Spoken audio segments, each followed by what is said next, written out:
მოგესალმებით, მე გახლავართ თემურ ბუაძე, ვაგრძელებ ლექციათა კურს ქრისტიანული მსხვერპლობის ძირითადი ელემენტები. დღევანდელი ლექციის თემა პიროვნების ქრისტიანული გაგება. ჩვენ სისტემატიურად თითქმის ყველა ლექციაზე ვიმეორებთ, რომ ღმერთმა ადამიანი მადლისმერი გახდომისთვის შექმნა. პატრისტიკულ ნაწილებში გამუდმებით ხდება ეს ათანასე ალექსანდრელის ცნობილი ფრაზა, ღმერთი განკაცდა, რათა ადამიანი გახდომილიყო. ის როგორც გითხარით, ათანასე ალექსანდრიელის სიტყვა, მაგრამ იმეორებს პერიფრაზირება იმ სწავლებისა, რომელიც ხდება ქრისტიანობაში. ეს მართლმადიდებლობის ქრისტიანობის უნიკალური სწავლებაა, სხვაგან ისარხდება. ჩვენ წინა ლექციებზე ნახეთ, რომ გავყავით რელიგიები, ორი ტიპის რელიგიები, ერთი ეს იყო კრეაციონისტული და მეორე მანიფესტაციური. კრეაციონისტულ მოდელში ვნახეთ, რომ ქრისტიანობის გარდა არც ისლამი და არც იუდაიზმი გახდომას არ საუბრობს. როგორც მაშინ აღვნიშნეთ, მთელი მათი სულიერი ენერგია მიმართულია სოციალური ცხოვრება მოაწესრიგონ ღმერთის სახელით. იქნება შარიათზე დაყრდნობილი თუ მოსეს სჯულზე. რაც შეეხება მანიფესტაციური ტიპის რელიგიებს, რომლის მაგალითი იყო ინდუიზმი და ბუდიზმი, ვნახეთ, რომ იქ ადამიანი და მთელი საყოველთაოდ ღმერთთაა გამოცხადებული. იქ გახდომა, მადლისმერი გახდომა, შენარჩუნება პიროვნების ინდივიდუალობის არ არის, ეს ყველაფერი ილუზიად მიიჩნევა, როგორც თქვი. ეს არის სპეციფიკა ქრისტიანული სწავლებისა, რომელიც მთელი სისულით და დაუმახინჯებლად შემორჩა მართლმადიდებლობაში, როგორც თუ ამბობთ, რომ ადამიანი შექმნილია გახდომისთვის. ბუნებრივია, ამას უნდა გამოხატულება ეპოვა ტერმინოლოგიაში. თუ კი სხვაგან არ არის სწავლება ქრისტიანული გახდომის შესახებ, და ეს მხოლოდ მართლმადიდებლობაშია, ქრისტიანობაშია, უნდა არსებობდეს ტერმინოლოგიური შესაბამისობა. უნდა არსებობდეს ტერმინები, რომელიც გამოხატავს აი ამ უნიკალურ, სპეციფიკურ სწავლებას, რომელიც ხდება მართლმადიდებლობაში. და ზუსტად ეს არის პიროვნება, აი ჩვენ ამაზე გვინდა ვისაუბროთ. თანამედროვე ადამიანების აბსოლუტური უმრავლესობა და ადრეც უბრალოდ აიგივებდნენ ერთმანეთს პიროვნებას და ინდივიდს. და ანტიკურ ეპოქას საერთოდ როგორც გითხარით, არ იცნობდა პიროვნების თემას, ეს საოცარი რამაა. მე ჩვენ აღვხვით რატომა. რომ ქრისტიანობამდე არ ხდებოდა პიროვნების კონცეფცია, არც სიტყვა და არც საზრისი, რომელიც მასში ქრისტიანობამ ჩატო. ადრე ბერძნები ხარობდნენ პროსოპონ ან პერსონა, ეს არის, მაგრამ სულ სხვა აზრით იხმარებოდა ეს. ეს რატომაა საოცარი. ეს ჩვენ ბერმა ვიცით, რომ აი განსაკუთრებული ბერძნულ-რომაული კულტურის, აი ბერძნებთან მოხდა თითქოს აი ბირთვული ობის აფეთქება, საოცრად გაიფურჩქნა ფილოსოფია, კულტურა, ლიტერატურა. თანამედროვე ფილოსოფოსები და ლინგვისტები ამბობენ, რომ ჩვენი კულტურული ლექსიკონის ძალიან მაღალი 75-80% არის ბერძნულ-რომაული წარმოშობის. ეს ასნიშნავს, რომ ჩვენ გვინდა საუბარი ქოთას ფილოსოფიაზე, მაღალ თემებზე, ცხოვრების საზრისზე და ასე შემდეგ, სოციალურ, პოლიტიკურ, კულტურულ ფენომენებზე, იქ ყოველი 10 სიტყვა 7 არის ბერძნულ-რომაული წარმოშობის, ლათინური ან ბერძნული. განსაკუთრებით დიდი წვლილი მიუძღვის არისტოტელეს და პლატონს. მათი გამოძერწილია ძალიან ბევრი მნიშვნელოვანი ტერმინები. განსაკუთრებით არ უნდა იყოს მთელი შუა საუკუნეები, ქრისტიანობა იყენებდა არისტოტელეს და პლატონის ტერმინოლოგიას და ქრისტიანობა ეს არის საფუძველი ყველა დასავლური კულტურის და ცივილიზაციის. საოცარი ისაა, რომ მათ არ ჰქონდათ სიტყვა პიროვნება, რომელიც ყველაზე ფუნდამენტალურია ქრისტიანული მსხვერპლობისთვის. ეს არ ამარტო რელიგიური თვალსაზრისით, არამედ კულტურული, ანთროპოლოგიური თვალსაზრისით, აი ლექციის ბოლოს ზუსტად ამაზე მინდა გავამახვილო ყურადღება. ჩვენ ვისაუბრებთ ახლა, უნდა განვასხვაოთ ერთმანეთსაგან რა არის პიროვნება, ინდივიდუმი და უნდა ახსნათ, რატომ არ არსებობდა ანტიკურ სამყაროში, რატო ჭირდებოდა ის ქრისტიანობას და რაში მდგომარეობს მისი მნიშვნელობა. ჯერ ჩვენი მსჯელობა რომ გასაგები იყოს, განვასხვაოთ სამი ტერმინი ერთმანეთსაგან. ეს არის ბუნება, ინდივიდი და პიროვნება. ბუნებაში გულისხმობთ არა იმას, თქო, გარე ბუნება, სცენარებს, ფაუნას და შემდეგ, არა. აი ჩვენ ბუნებას ვხარობთ რა გაგებით, ადამიანური ბუნება, ანგელოზური ბუნება, ცხოველური ბუნება, ღვთაებრივი ბუნება და შემდეგ. აქ იგულისხმება წინააღმდეგ ამბობენ ადამიანის უნარები და მოქმედებები ან ენერგიები. მაგალითად, ადამიანურ ბუნებას აქვს ხავსება ცხოველურ ბუნებას, ეს მისი ხორციელება. ჩვენი ხორციელი ბუნება ჟღავდება რაში, რაღაც უნარებში, გამრავლება, სიარული, კვება, თქვა და ეს რაღაცები. ეს ჩვენი ბუნების უნარები და ენერგიები. ჩვენ ეს გაერთიანებს ცხოველებთან. მაგრამ ჩვენ გვანათესავებს, გვამსგავსებს ანგელოზებთან, ეს არის სულიერი ბუნება, გონიერი ბუნება ჩვენი, ხო? სულს აქვს თავისი უნარები, რომელიც გვამსგავსებს ანგელოზებთან, მაგრამ განსხვავებით მისგან ხორციელი ბუნებით. ისე შევთანხმდეთ, რომ ბუნება ეს არის უნარების და მოქმედებების ერთობლიობა, რომელიც საერთოა ადამიანური ბუნებასა. იგულისხმება სიტყვიერება, სინდისი, თავისუფლება, გონიერება, ჩვენი სხეულებრივი უნარები, თქვათ, გადაადგილება, გამრავლება, ასე და ასე შემდეგ. ეს არის ბუნება, რომელიც განმარტებადია. ჩვენ შეიძლება დავжდეთ და განმარტოთ რა არის ადამიანის ბუნება. ამოვარჩევთ ადამიანებისაგან იმას, რაც ყველასთვის საერთოა ის უნარი. განმარტებადია ასევე ინდივიდის.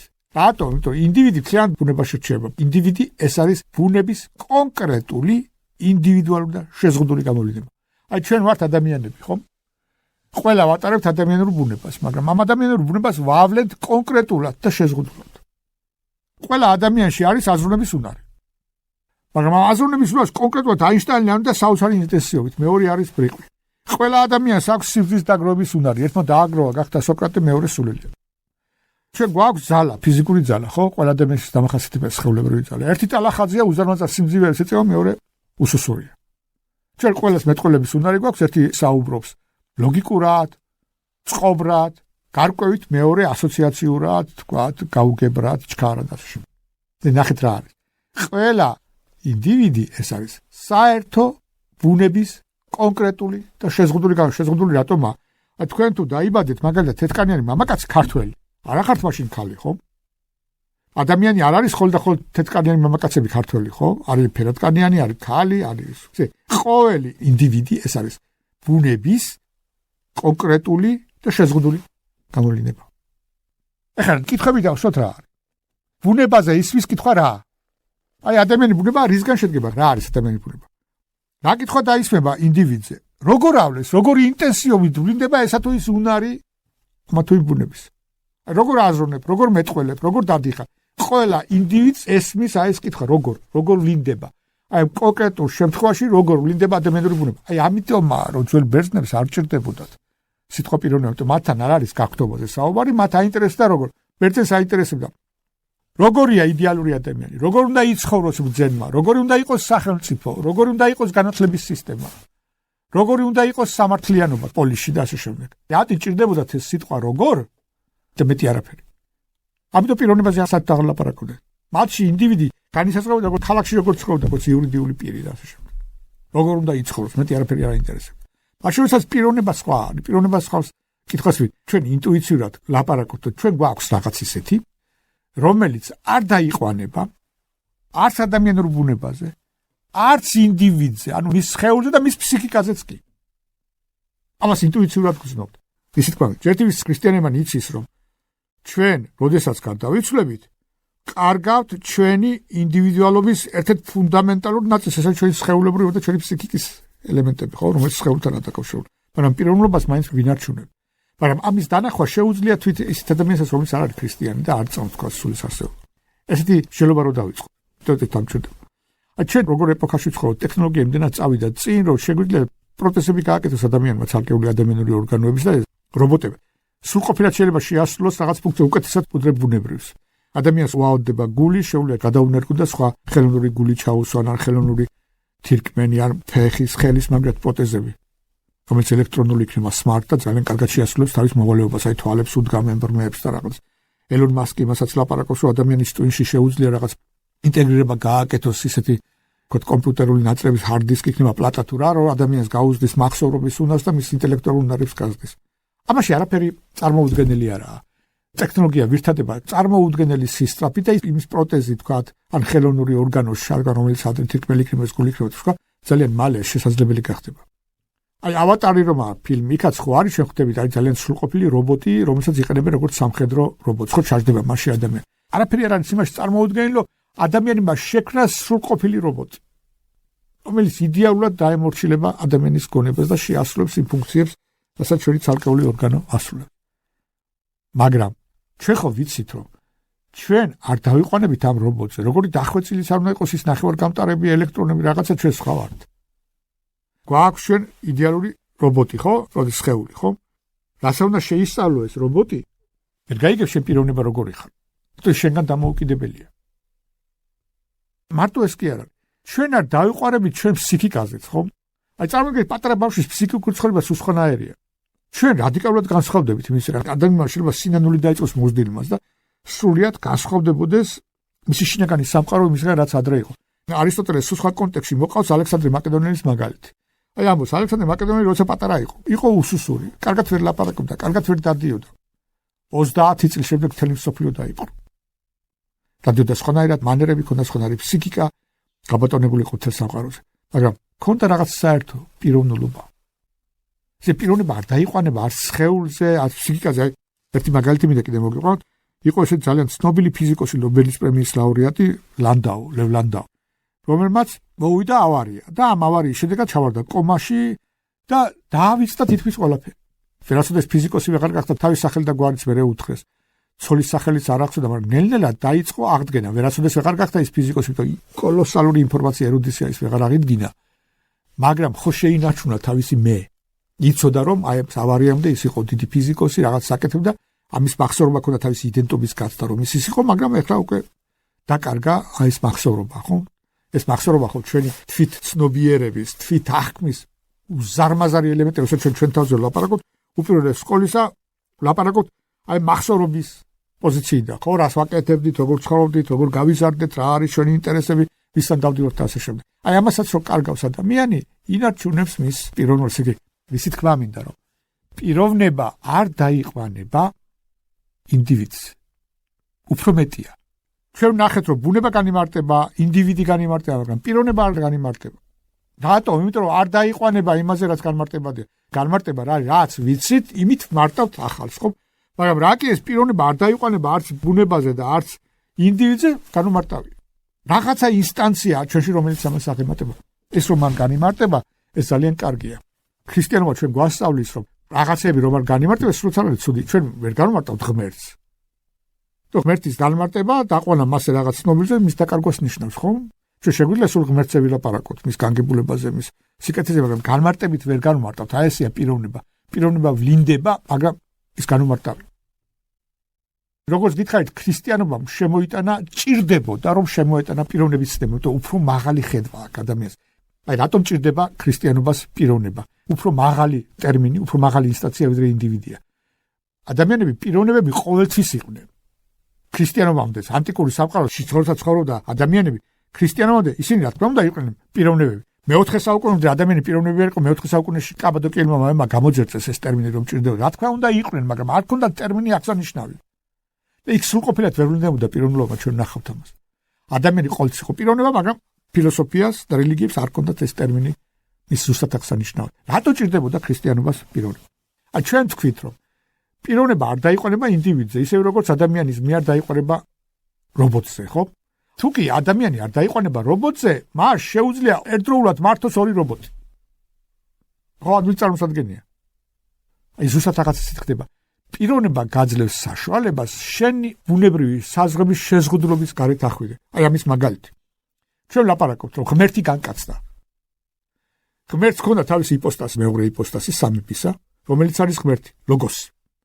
ლოგოს არ შეუძლია მოკვდეს, იტანჯოს, ტკიოდეს, შიოდეს და ასე შემდეგ. ლოგოსი რა კი პიროვნება იპოსტასია. მასიშას ღმერთის ბუნების საზღვრებიდან გავიდა, გახდა ადამიანი. ადამიანი ბუნების მიხედვით მიიღო შესაძლებლობა მოკვდარიყო, ეტანჯა ჯვარზე და აღდგარიყო და ასე შემდეგ.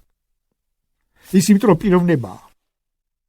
ასევე ადამიანი ჩვენ როცა ვლაპარაკობთ ადამიანი გაჩენილია ღვთაებისთვის, ხო? იყოს მადლისმიერი ღმერთი. ადამიანი რჩება ადამიანად, მაგრამ რა კი პიროვნებაა შეუძლია მართოს ენერგიები, რომელიც არა ადამიანურია. ღვთაებრივი ძალები იწყეს მასში მოქმედებას, წყალზე დადის, როგორც ხეწინას წარმეტყველებს. მტრებს აღადგენს. ადამიანში, მის პიროვნებაში იწყებს მოქმედებას ღვთაებრივი უნარები, ღვთაებრივი ენერგიები. პიროვნებას აქვს ეს ძალა ამაღლდეს მის ბუნებას. ინდივიდს ეს არ შეუძლია, ცხოველი ინდივიდი არ შეუძლია მისი ბუნების გარეთ გავიდეს. რატომ ჭირდება ეს ქრისტიანობა? აი გითხარ, იმისათვის რომ ქრისტიანობა ლაპარაკობს გახტობაზე, კი ადამიანში უნდა იყოს რაღაც ინსტანცია, რომელმაც შეუძლია ადამიანური ბუნების შეზღუდულობის გარეთ გავიდეს. კიდე ქრისტიანობა ეს არის აი განკაცების რელიგია, ხო თქვით, განკაცდა ღმერთი. მაგრამ ამავე დროს სამება დოგმა არის, რომ ღმერთი არის ყოვლადწმინდა სამება. სამი პიროვნება, მაგრამ ერთი ღმერთი, იმიტომ ერთი მოქმედება აქვს და ერთი ნება. ჩვენ არ შეგვიძლია ამ სამებაზე ვთქვათ, რომ ის არის სამი ინდივიდი. რატომ? იმიტომ რომ ინდივიდი ნიშნავს ბუნების შეზღუდულ კონკრეტულ გამოვლენას, ესე გამოვიდოდ, რომ სამის თეული წევრი სხვადასხვანაირად თავლეს ღვთაებრივ ბუნებას და გამოვიდა სამღვერთიანობა. იმისათვის რომ ჩვენ გველაპარაკა ადამიანის გახტობაზე, იესო ქრისტეს განკაცებაზე, ღმერთის განკაცება და სამებაზე ქრისტიანობაში ჭირდებოდა ტერმინი პიროვნება განესხვავებინა ინდივიდისაგან. ეს წმინდად აბსტრაქტული თეოლოგიური პრობლემა კი არაა. უბრალოდ რაკი ქრისტიანებს ყველაზე სწორი ხედვა აქვს ადამიანებისა, ეს სწორი განსხვავებული ხედვა გამოიხატება განსხვავებულ ტერმინოლოგიაში. აი ახლა ვნახოთ, რატომ იყო ასე მნიშვნელოვანი პიროვნების შექმნა. როგორც ვთქვით, ადრე მხოლოდ ინდივიდს იცნობდნენ, ხო? ინდივიდი, რომელიც ბუნების ნაწილია. რაკი ბერძნული სამყარო უაღრესად ფილიგრინებული, უაღრესად დახვეწილი ფილოსოფიური სამყარო იცნობდა მხოლოდ ინდივიდს, მათ არ ჰქონდათ თანასწორობის სწავლება. აი ეგალიტარიანიზაცია ახლა ეძახიან. შენ რომ გეთქვა პლატონის და არისტოტელის ადამიანები თანასწორი არიან, ისინი სიცილით მოკვდებოდნენ. იმიტომ რომ ყურებდნენ ადამიანს როგორც ინდივიდებს და ინდივიდი როგორც გითხარით რა არის კონკრეტული ბუნების განსხვავებული გამოვლენა. განსხვავებას გულისხმობს უპირველეს ყოვლისა, სადაც განსხვავება ექტოლობა აღარაა. აი ბერძენი გეტყოდა როგორაა ყველა ადამიანი თანასწორი, ერთი პლატონია და მეორე სულელია, ბრიყვია. ერთი ალექსანდრე მაკედონელია, მეორე უსუსური კაცია. თუ კი შენ ინდივიდი ხარ, ესე განსხვავებული ხარ სხვისაგან, არ ხარ თანასწორი. ამიტომ ძველი ბერძნებისთვის არ არსებობდა ადამიანების თანასწორობა განსხვავებით ქრისტიანებისგან. რა შესაძლოა? ქრისტიანობა არ უარყოფს რომ ადამიანებს შორის განსხვავება, მაგრამ ეს დედამიწაზეა განსხვავება. ადამიანები თანასწორი არიან თავიანთი პოტენციით ღმერთის წინაშე. ისიც თქვა მინდა. აი პიროვნება ნიშნავს წინავები როგორ გამოიყენება. პიროვნება შეიძლება წარმოიდგინო როგორც წურჭელი, რომელიც უნდა აივსოს სულიწმინდით. მადლისმერი ღმერთია, ნიშნავს რომ ადამიანს აქვს პოტენცია ღმერთი დაიტიოს. იესო ქრისტე ლაპარაკობს რომ ცათასასუფლებელი თქვენ გულში ისე შექმნა ღმერთმა ადამიანი, რომ მთელი ცათასასუფლებელი შეუძლია დაიტიოს. აი წარმოიდგინეთ ორი ვაზა. ერთი ღირს თქვა $300, მეორე ღირს $100. აი განსხვავება არის ძალიან დიდი, ხო? მაგრამ წარმოვიდგინოთ რომ აი ეს ვაზები უნდა შეივსოს ყველაზე ძვირფასი ბრილიანტები. ზოგიერთი ბრილიანტი $180 მილიონი ღირს. აი წარმოვიდგინოთ რომ შეივსო ეს ორი ვაზი ბრილიანტებით. და მათი ღირებულება არის რამოდენიმე მილიარდი, ხო? თითოეულის. თუ ასეთი მილიარდიანი ძვირფასეულობით შეივსო, რა მნიშვნელობა აქვს ერთი $300 ღირს და ერთი თუ $100? გესმით? იმდენად დიდი რაღაცით ივსება ეს ორი ვაზა, რომ მათ საწყის ფასს არავითარი მნიშვნელობა არ აქვს. აი ზუსტად იგივეა ქრისტიანობა გელაპარაკება ამას. ჩვენ როგორც ინდივიდები განსხვავდებით ერთმანეთისაგან, მაგრამ სათასასუფლებელში ყოფნის გახდობის შემდეგ ამ განსხვავებას ფასი ეკარგება არაფერს აღარ ნიშნავს. აი წარმოიდგინეთ ესეთი მდგომარეობა. ვთქვათ ავარიაში მოხდა აინშტაინი და ვიღაც სულელი და ორივემ დაკარგა გონება. დაკარგეს უნარი. გონება დაკარგული აინშტაინი და ვიღაც ვთქვათ მძღოლი, რომელსაც მანქანით მიყავდა. ერთნაირია ავარიის შემდეგ. იმიტომ ვეღარავლეს თავის უნარით. აი წინააღმდეგ ამას ლაპარაკობენ. ჩვენ ყველანი დაცემული ადამიანები ვართ, შეზღუდულია ჩვენი უნარები, დაცემულები ვართ. გესმით? აი ეს შეშვის პატარ-პატარა განსხვავება არაფერს აღარ ნიშნავს იმ სიმდიდრესთან, რომელიც მე გვექნება. აი ამ ხრივა ადამიანი თანასწორი. აი ფრანგული რევოლუცია ლაპარაკობდა ძმობა, ერთობა, თანასწორობა. ეს ყველაფერი გაუმართლებული იყო ფილოსოფია, ეს უბრალოდ პოლიტკორექტული ფრაზებია, იმიტომ სადაც არ არის ქრისტიანობა, სადაც არ არის სწავლება პიროვნების შესახებ სწორი ქრისტიანობაზე დაფუძნებული, იქ თანასწორობა არ არსებობს.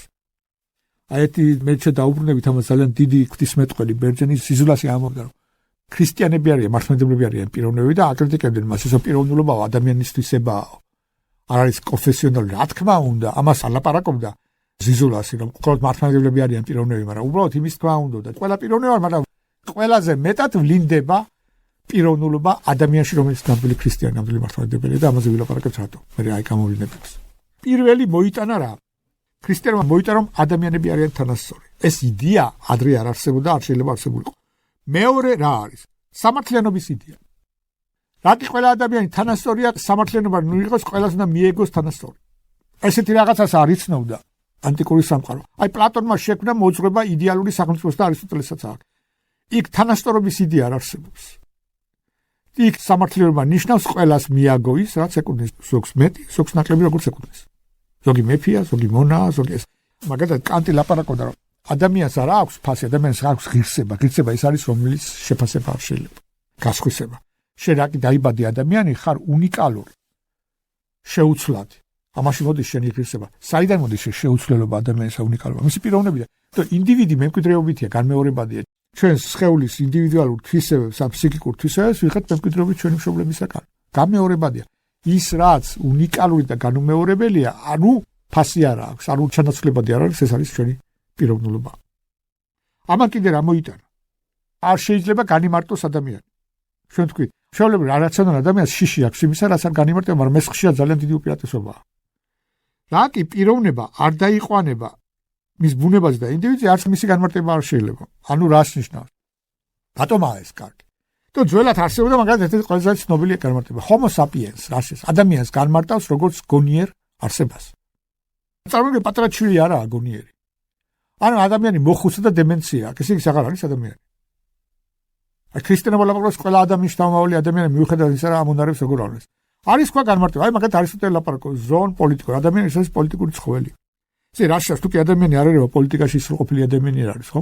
ბერძნები ასე ფიქრობდნენ. სიტყვა იდიოტოს აქედან მოდის.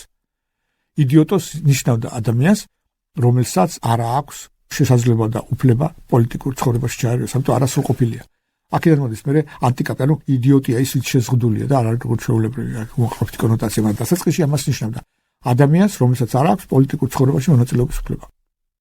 არასრულყოფილია. ესე თვლიდა. ან თუ თქვენ განმარტავთ ადამიანი არის homo moralis ან homo faber, რომელიც ინსტრუმენტებს აკეთებს, ან homo moralis, რომელსაც მორალური გზნობა. ვუხარ, დემენციის შემდეგ შეიძლება ადამიანს აღარ ქონდეს მორალური გზნობა, პატარა ბავშვი არ აქვს სინდისი ჯერ განვითარებული, თუ სინდისი ეფუძნება უპირველეს ყოვლისა აი ამ პრინციპების ჩამოყალიბებას, ხო? ის არ არის ადამიანი. ეს ძალიან საშიშია. განსაკუთრებით თანამედროვე ეპოქაში, როდესაც ორგანოების გადანერგვა შეიძლება. წარმოიდგინეთ ვიღაც მილიარდელი, რომელიც გალოცდა და გაიფუჭა ან კუჭი ან თირკმელი. გაუშვებას თუნება, რომ ამოიღოს ვიღაცისგან თირკმელი და გადაინერგოს. მით უმეტეს თუ ჩათვლისებს ადამიანი არა. აი თქვა ძალიან მოხუცია, დემენცია აქვს, ან ძალიან პატარა ბავშვია, ჯერ არ არის ჩამოყალიბებული პიროვნება. გესმით, ეს ძალიან საშიში ხდება. თუ განმარტება ზოგჯერ შეიცავს უზარმაზარ რისკს. ქრისტიანობა გეუბნება, რომ ადამიანი არ თავდება ამ სამყაროში, გაცილებით უფრო დიდია. ჩვენი სხეული, ჩვენი სიკა უბრალოდ ინსტრუმენტია უფრო დიდი რაღაცის სულისა. პაგანინზე ყვებია, რომ ვირტუოზი იყო და ბევრი მტრები ყავდა და დაუზიანეს მისი სკრიპკის სიმები და კონცერტის დროს უწყდებოდა სიმები, მაგრამ მაინც დაასრულა თავისი კონცერტი. რატომ? იმიტომ რომ პაგანინი მისი მუსიკალობა არ დაიყვანებოდა მხოლოდ ინსტრუმენტზე. არასწორი ინსტრუმენტით მაინც შეძლო თავისი ნაწარმოების დაკვრა. ადამიანის ესეა. ადამიანი გაცილებით უფრო მეტია, ვიდრე მისი სხეული, მისი უნარები დედამიწაზე. აი წმინდა მამა ამბობს, რომ ზოგიერთი აი გონებრივად ანტიკაპია შეზღუდულია თქვა, ან ჯანმრთელობით, ან ფსიქიურად, მაგრამ ესე არ იქნება სასწაულში. წესით რომ გამოხატავენ ზოგიერთ წმინდანებს სათვალეებს ან მელოდს, ეს ახლა ასე იმიტომ გამოხატავენ, რომ ეს წმინდანი ვიცით, მაგრამ წესით ესე არ არის, იმიტომ სათა სასუფეველში ყველა იქნება სრულყოფილი. აი ეს ნაკლოვანება, შეზღუდულობა, განსხვავება, მოისმობა, პიროვნულობას არავინ არ დაკარგავს, ყველას ექნება თავისი, მაგრამ იქნება სრულყოფილი. აი 33 წლის იქნება, ანუ სისრულით. ადამიანური უნარები ყველაფერი გამოლინდება სრულყოფილად, უნაკლოდ.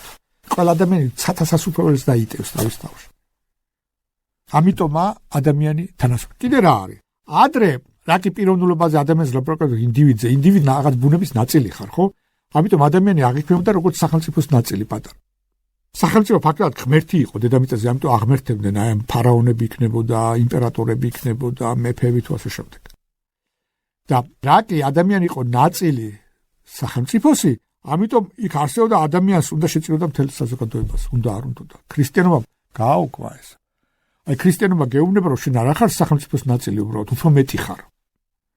გრიგოლ ღვთისმეტყველი ლაპარაკობს, ადამიანი უფრო მეტია ვიდრე სახელმწიფო, ვიდრე კულტურები, ვიდრე ნაციები, ვიდრე ცივილიზაციები. ყველაფერი წარიხოცება, სახელმწიფო, კულტურა, ცივილიზაცია მოისვა, მაგრამ დარჩება ადამიანის სული. ადამიანის სული არის მოწოდებული გახდობისაკენ. ეკლესიის საიდუმლოებები მიემართება პიროვნებას და არა საზოგადოებას და არა კულტურას და არა ცივილიზაციას. სათასაცუველს იწევს არა სახელმწიფო, არა სოციუმი, არამედ ადამიანის გული.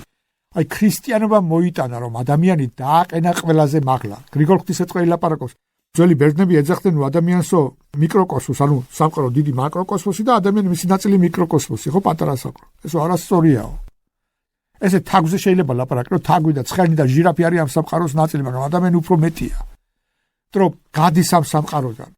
აი ჩვენთან ცხოვრობს დიპლომატი ამერიკის, ფიზიკურად აქ არის საქართველოსია, მაგრამ ის მოქალაქეა ამერიკისა, ხო, ადამიანის ესეა. ფიზიკურად არ სამყაროშია, მაგრამ სამყაროზე მაღლაა, ეს მისი პიროვნულობა, მისი პოტენციალი რომ განიხტოს, მას აყენებს უფრო მაღლა ვიდრე მთელი სამყარო. აი ეს მოიტანა ქრისტიანობა. ღირსებაზე რო ვთქვათ, რომ არაჩანაცვლებადია ყოველი ადამიანი და მას ფასი არ აქვს, კანტი რო ლაპარაკობს, ეს ქრისტიანობისგან აქვს აღებული. ის რომ ჩვენ პიროვნებები ვართ, ნიშნავს რას, რომ ადამიანი თუ არ დაიყვანება ბუნებაზე და არ დაიყვანება ინდივიდზე, ისა დაიყვანება მის საქმეებზე. ეს არის საფუძველი, რომ ქრისტიანობა სინანულის რელიგია, რომელიც სხვაგან არ ხდება, როგორც ხარი კარმა და ისა სხვაგან ხომ? აი სინანული ადამიანის რადიკალური ცვლილების უნარი, ეს პიროვნული უნარია. ამაზე ჩვენ მერე ვილაპარაკებთ. აი ეს მოიტანა ქრისტიანობამ. პიროვნების ნება. როგორც გითხეთ, ეს არ არის მარტო ქრისტიანული, არამედ ანთროპოლოგიური და კულტურული და სამართლებრივი მნიშვნელობა აქვს აი ამას.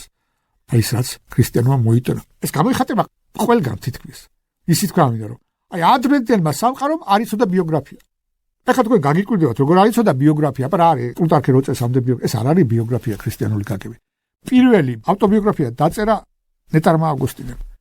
ადამიანის შინაგან სამყაროზე ლაპარაკობდა. პლუტარქე ლაპარაკობს არა ადამიანის ბიოგრაფიას, არამედ ჩამონათვალი დიდი საქმეებისა.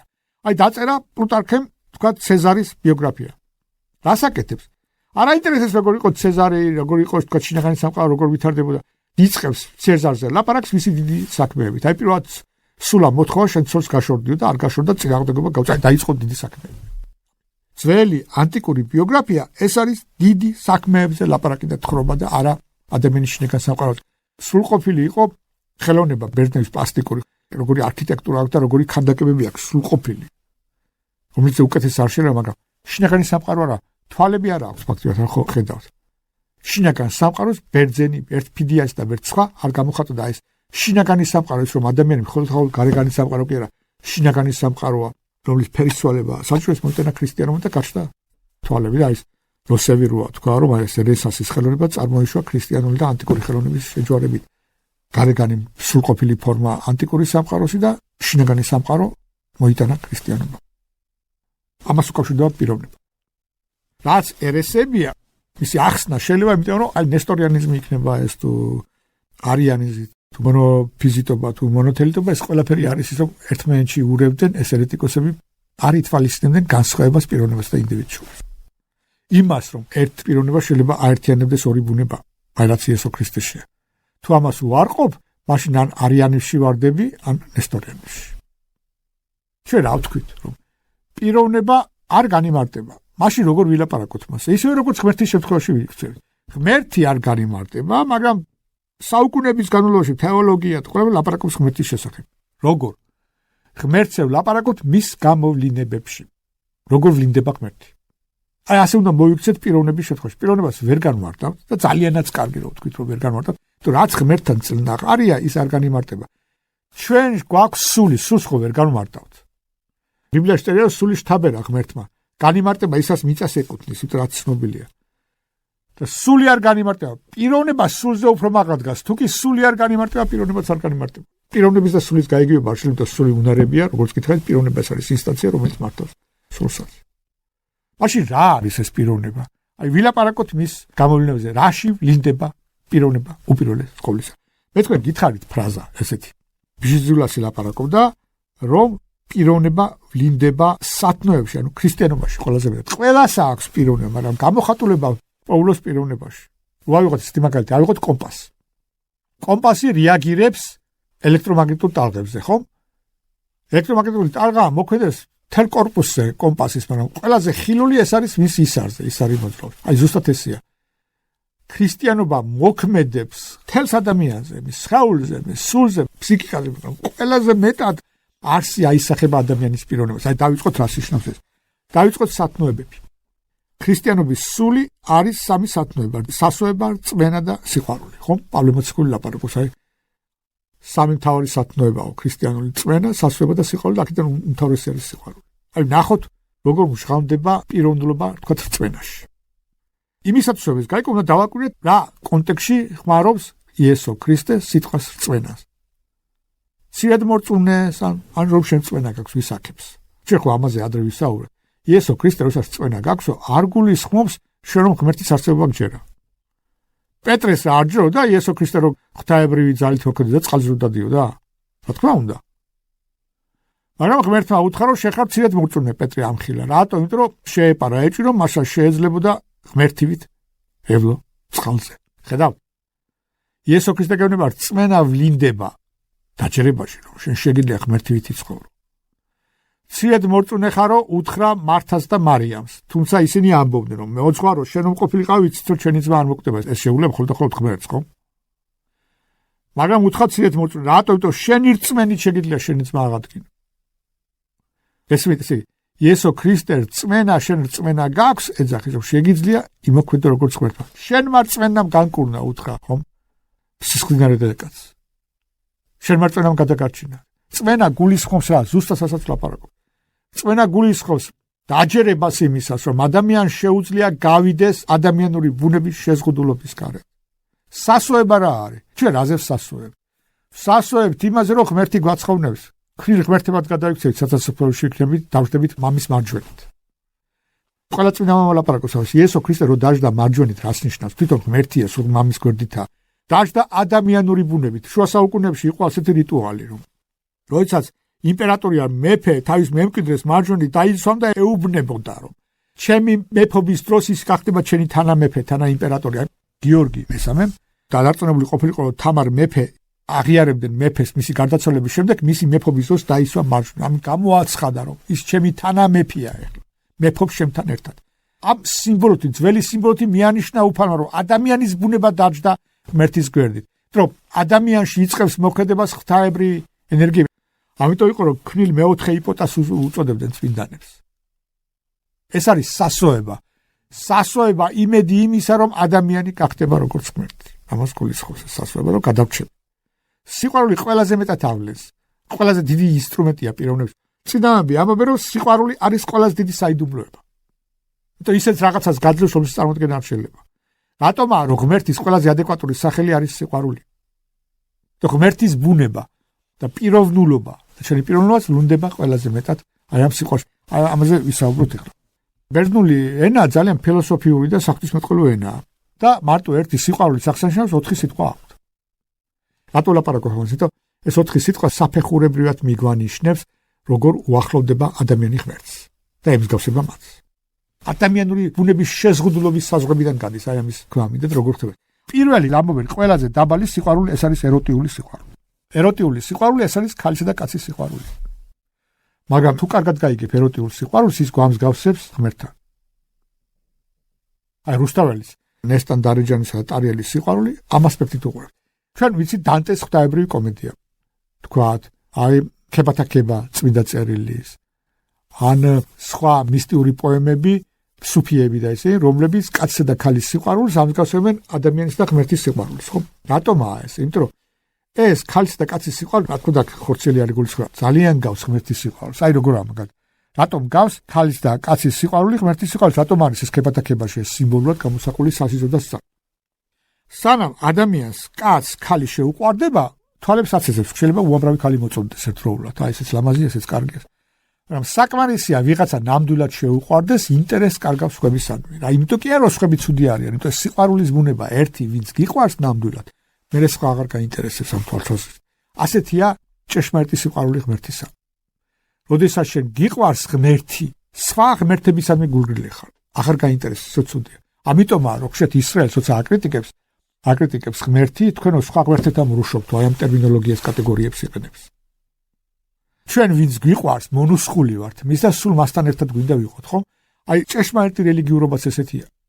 რომ ვინცაც გულით უყვარს თავისი ღმერთი, ღმერთის ერთგულია, სულ მასზე ფიქრობს, სულ მასთან უნდა რომ იყოს. და ღმერთი თავისას ახასიათებს როგორც ეჭვიას. ნამდვილმა სიყვარულმა იცის ეჭვიანობა, ხო? გინდა რომ შენი საყვარელი შენი იყოს, ვინც გიყვარს. აი ამით ემსგავსება ეროტიული სიყვარული ღვთაებრივ სიყვარულს.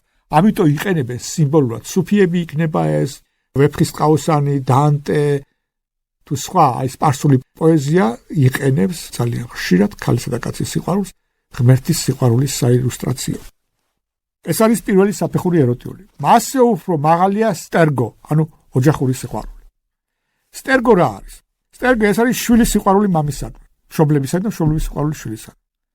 იოანე ოქროპირი ამბობს, თუ კი თქვენ შვილებს არ ასწავლეთ მშობლების სიყვარული, ის ვერასოდეს ქრისტიანი ვერ გახდება. შეიძლება მთელი ცხოვრება ღმერთზე ილაპარაკოს, მაგრამ არ იქნება ქრისტიანი.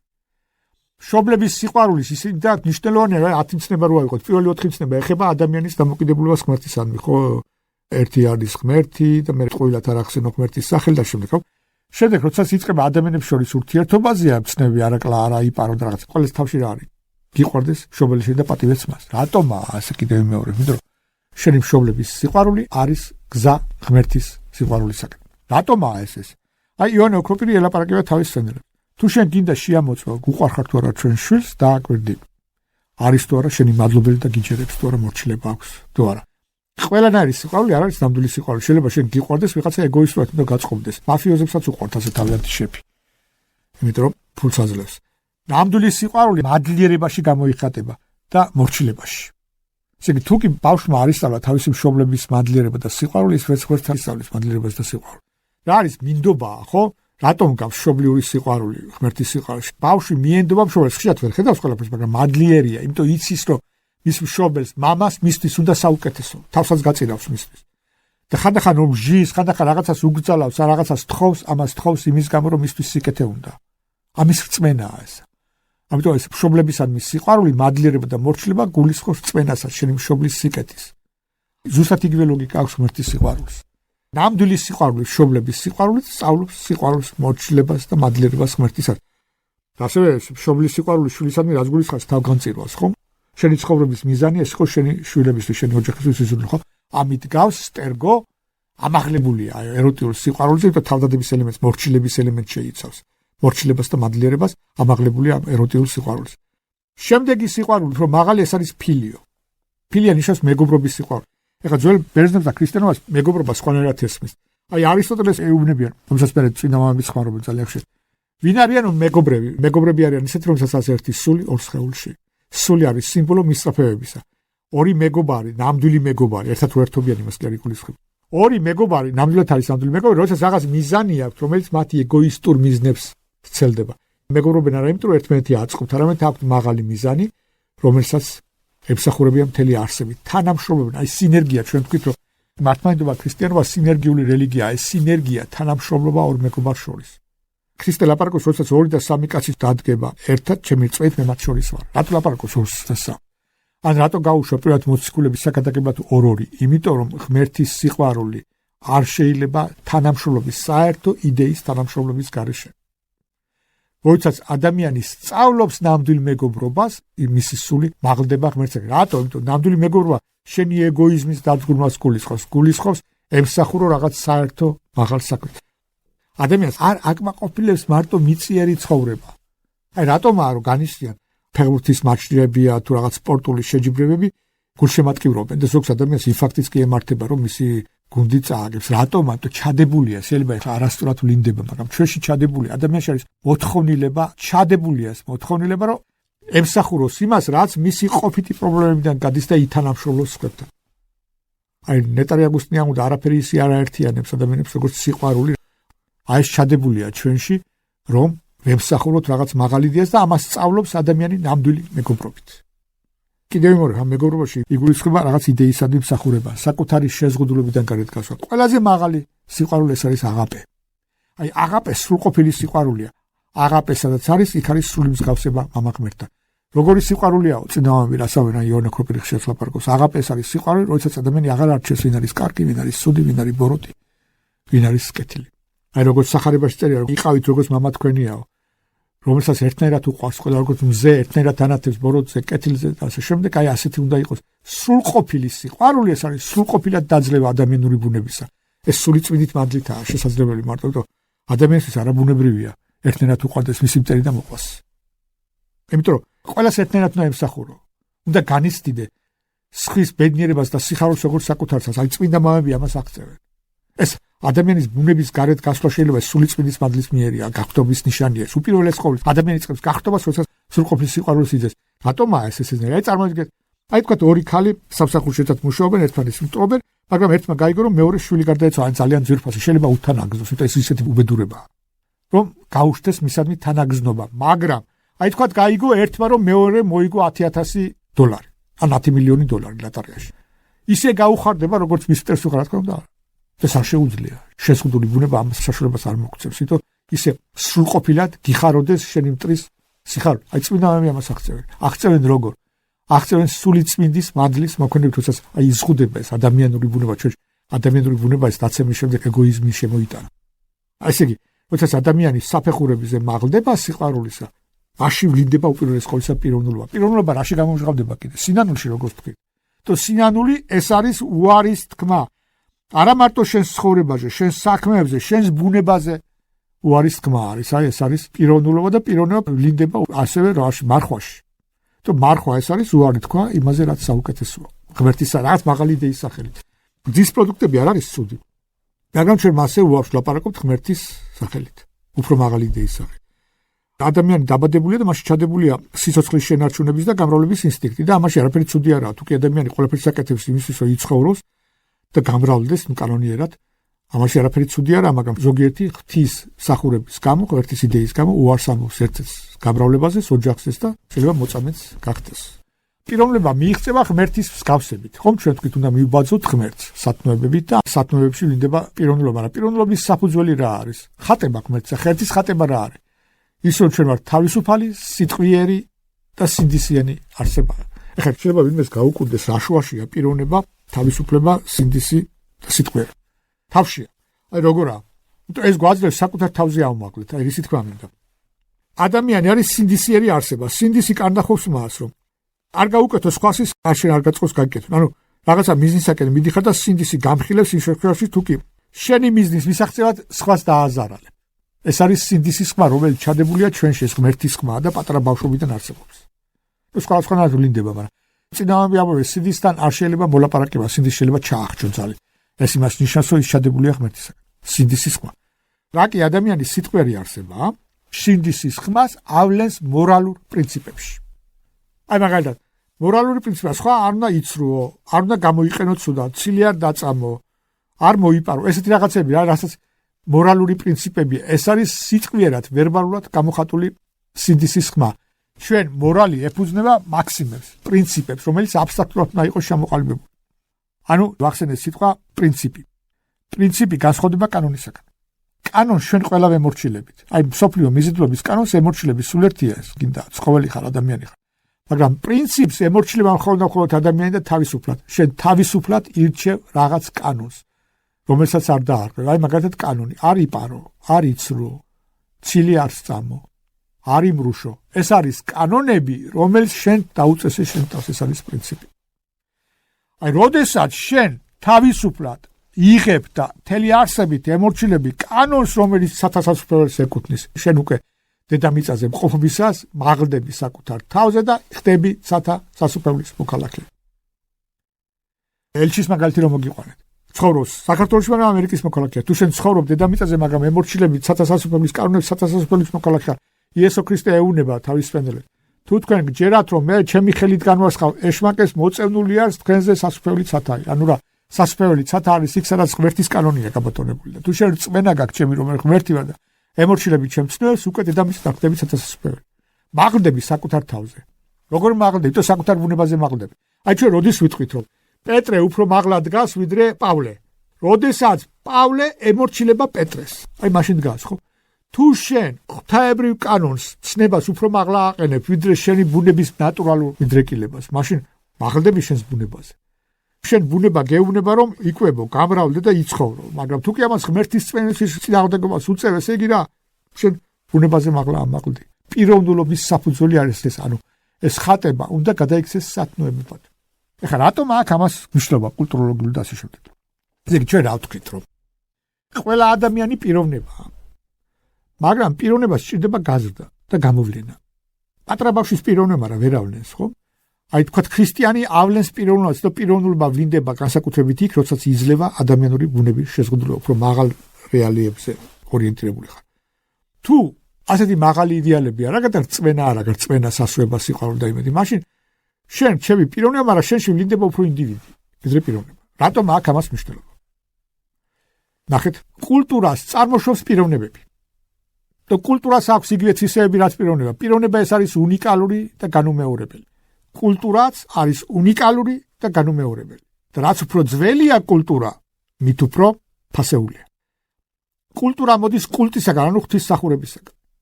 შენი საფუძველია შენი უნიკალურობის. ეხლა რა არის? როგორც გითხარით, სადაც არის ეკლესია და რწმენა, იქ მაქსიმალურად ვლინდება კულტურაც და პიროვნულობაც. დრო ეკლესიაში არის კრეფსიტობა, კათოლიკე, რასისაც კრეფსიტობა ნიშნავს ერთიანობა ქრისტეში. რა კი ქრისტე უფრო მაღალია ადამიანზე, იმისაც რომ კრეფსიტი გახდე, გაერთიანდე ქრისტეში უნდა მაქსიმალურად გაზარდო შენი პიროვნულობა, ანუ ქრისტეში ერთიანობა ნიშნავს შენი პიროვნული თვისებების, შენი პიროვნულობის მაქსიმალურ გამოვლინებას. კულტურასაც იგივე თვისება აქვს. კულტურა ცოცხლობს, ენერგია არის იქ, სადაც წმენა. ამიტომ, სადაც წმენა იყო საზოგადოებებში, იქ იყო კულტურული მრავალფეროვნება. ლანდშაფტი იყო ძალიან მდიდარი. ეხლა, ნახეთ, როდესაც ადამიანებში აღარ არსებობს წმენა, მაშინ წინ მოდის მიწიერი ინტერესები. მიწიერი ინტერესების მისაღწევად იმდენად პიროვნულობა კი არა საჭირო, არამედ ინდივიდი და დისციპლინა, კოლექტივი და სახელმწიფო ინსტიტუტები. სახელმწიფო ინსტიტუტები არის მიწიერი მიზნების აღსრულების ყველაზე ეფექტური საშუალება. სახელმწიფო არსებობს რატომ მიწიერი პრობლემები მოაგვაროს და ამიტომ აქვს მის ინსტიტუტები, ხო? აი ნახეთ, ეს სახელმწიფო ინსტიტუტები და კოლექტივი არის ცივილიზაციის საყრდენი. აი ჩვენ თუ გვინდა მიწიერი მიზნების მიღწევა, უნდა შევქმნათ კოლექტივი. კოლექტივი მით უფრო ძლიერია, რაც უფრო ორგანიზებულია, დისციპლინირებულია და ნიველირებულია ინდივიდუალური განსაკუთრებულობა. თუ კრებსითობა ემყარება ყველა პიროვნული თვისებების მაქსიმალურ გამოვლინებას, ქრისტე უნდა გამოვლინდეს შეში თავისუფლად. კოლექტივი ეფექტურია და ძლიერია, მაშინ როდესაც ნიველირებულია ინდივიდუალური განსაკუთრებულობა. კოლექტივი არის ყველა ერთ კანონს ემორჩილება, შენ ინდივიდუალური თავისებური უნდა ჩაკლა. ნახეთ, ინდივიდის თვისებები აქვს ცივილიზაციას, კულტურისგან განსხვავებით. ცივილიზაცია მით უფრო კარგია, რაც უფრო ახალია და რაც უფრო უნივერსალურია. თუ რაც უნივერსალურია და ახალია, უფრო ეფექტურია მიწიერი მიზნების მისაღწევად. სულაც არ იყო ძალიან დიდი ქრისტიანი, მაგრამ ძალიან ღრმა მოაზროვნე იყო შპენგლერი და თქვა, როდესაც კულტურა იწყებს დეგრადაციას, იზრდება ცივილიზაცია. აი, მე რომ მაგალითი მოვიყვანე. საზოგადოება იყო მორწმუნე, ხო? საქართველოში შეჩაღდა მე-17-18 საუკუნე მე-1600. როგორი კულტურული ლანდშაფტი იყო. აი ყველა კუთხეში მიდიოდე გურია, სამეგრელო, აჭარა თუ სხვანაირი სიმღერა, სხვანაირი ტანსაცმელი, კულტურული მრავალფეროვნება სიმდიდრე ძალიან. რელიგიიდან მოდიოდა ეს რელიგიური კულტურები აძლევდნენ მრავალფეროვნებას, ლანდშაფტს, უდიდეს კულტურულ ლანდშაფტს. თანამედროვე ეპოქა, სადაც წენა იკარგება. წინ იწეს არა კულტურა, არამედ ცივილიზაცია. აი თანამედროვე ქართველი უფრო გავს თანამედროვე არაბს, იაპონელს, ფრანგს, ვიდრე მე-17-16 საუკუნის ქართულს. მე იმას კი არ ვლაპარაკობ, რომ ცივილიზაცია თავისთავად ცუდია, არა. მაგრამ როდესაც კულტურა იკარგება, ცივილიზაცია ხდება ასიმილაციის ინსტრუმენტი დაკარგვის. როგორც გითხარით, თანამედროვე ეპოქა რა ერთნაირი გაზეთი, ერთნაირი ქუჩები, ერთნაირი შენობები, ერთნაირი პოლიცია, ერთნაირი უნივერსიტეტი, ერთნაირი პარლამენტი. ეხლა იაპონია უფრო დალაგებული და სუფთა ქუჩებია, მაგრამ არსებითად ხო ერთ და იგივეა. აი მიტერანი ამბობდა, რომ ფრანგული ტელევიზია ეს არის იაპონური აპარატურა და ამერიკული ფილმები. სტიგმატიზირებული ხუმრობა, მაგრამ არსი ესა. ცივილიზაციას მოაქვს ერთფეროვნება. მაშინ, როდესაც წმენას და პიროვნებას და კულტურას მოაქვს უნიკალურობა და განუმეორებლობა. კულტურა კიდევ მეორე ეს არის, რაც უფრო უნიკალურია, განუმეორებელი და ძველია მით უკეთესია. ცივილიზაცია კიდე რაც უფრო თანამედროვე და რაც უფრო უნივერსალურია. ცივილიზაცია ემტრება კულტურას, მოწინააღმდეგე ძალებია. ცივილიზაციით კბობა და კარგად აცევა შეიძლება მხოლოდ მაშინ, როდესაც შენი რელიგიური რწმენის, შენი ფასეულობების ერთგული ხარ. ამის მაგალითია საუკეთესო იაპონია და ისრაელი. ისრაელი რელიგიური საზოგადოება ძალიან მისი ტრადიციული ფასეულობებს იცავს და ეს ტექნოლოგიებს იყენებს ისე, რომ არ აგვარებს მის იდენტობას და იაპონიას. იაპონიას არის მაგალითი, თუ კი შეძლეს ეს იაპონელებმა და ებრაელებმა უნდა შეძლოს ქართველებმა და სხვა ხალხებმაც. გემშვიდობებით, დიდი მადლობა ყურადღებისთვის. მომავალ შეხვედრამდე.